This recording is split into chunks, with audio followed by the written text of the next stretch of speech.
Hello बच्चे party, this is your SST educator Ujjwala पुंज और मैं आप सभी लोगों का स्वागत करती हूं अडा 24/7 के फाउंडेशन चैनल पर, जहां पर हम आज की क्लास में पढ़ने जा रहे हैं हमारे क्लास 10th सिविक्स का chapter power sharing.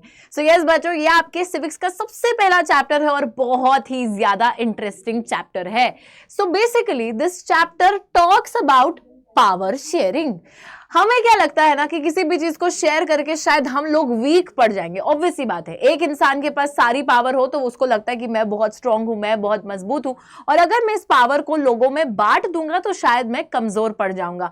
But basically बच्चों, हम लोग पावर शेयरिंग की इंपॉर्टेंस को समझेंगे कि वीकनिंग नहीं, बल्कि इससे तो और ज्यादा स्ट्रांग बन जाते हो आप। अब ऐसा कैसे होगा, चलिए मैं आपको एक एग्जाम्पल के थ्रू समझाती हूँ। तो बेसिकली ना हम यही समझते हैं कि शेयरिंग पावर का मतलब है कि पावर को डिवाइड करना, एंड इससे जो है कंट्री कमजोर पड़ जाएगी, वीक पड़ जाएगी। तो किसी एक इंसान के हाथ में पावर दे दे क्या?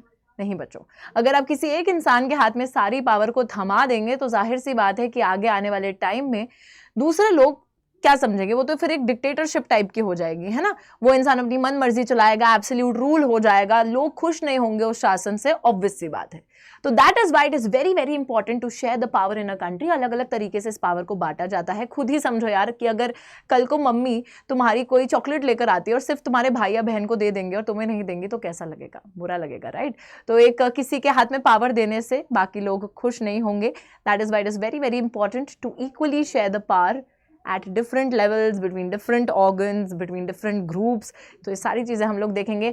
बट बेसिकली कौन कौन सी थीम्स हम इस चैप्टर के अंदर पढ़ने वाले हैं, चलिए एक बारी उन थीम्स पे भी ध्यान दे देते हैं। बच्चों, इस चैप्टर के अंदर बेसिकली आपको ना पावर शेयरिंग की एक बहुत इंपॉर्टेंट वैल्यू के बारे में समझाया जाता है with in a democracy. And उस चीज को समझाने के लिए आपको दो कंट्रीज के एग्जाम्पल दिए जाते हैं, एक बेल्जियम, दूसरा श्रीलंका। तो बेल्जियम की कहानी भी पढ़ेंगे, श्रीलंका की कहानी भी पढ़ेंगे। उसके बाद हम लोग देखेंगे अकोमोडेशन इन बेल्जियम, मेजॉरिटेरियनिज्म इन श्रीलंका। तो किस तरीके से दोनों ही देशों में कुछ कुछ प्रॉब्लम्स होती हैं, एथनिक इश्यूज होते हैं, उन इश्यूज से निपटने के लिए क्या अपनाया जाता है मेथड। बेल्जियम के अंदर किस तरीके से उस इशू को डील करा जाता है, श्रीलंका के अंदर किस तरीके से डील करा जाता है। ऑल्दो इशू बहुत सिमिलर थे, लेकिन उनके साथ डील करने का तरीका काफी ज्यादा अलग था। किसका तरीका बेहतर था, किसका तरीका बुरा था, वो हम लोग देखेंगे इस चैप्टर के तहत। उसी के साथ पावर शेयरिंग डिजायरेबल क्यों है, क्यों हमें पावर को शेयर करना चाहिए।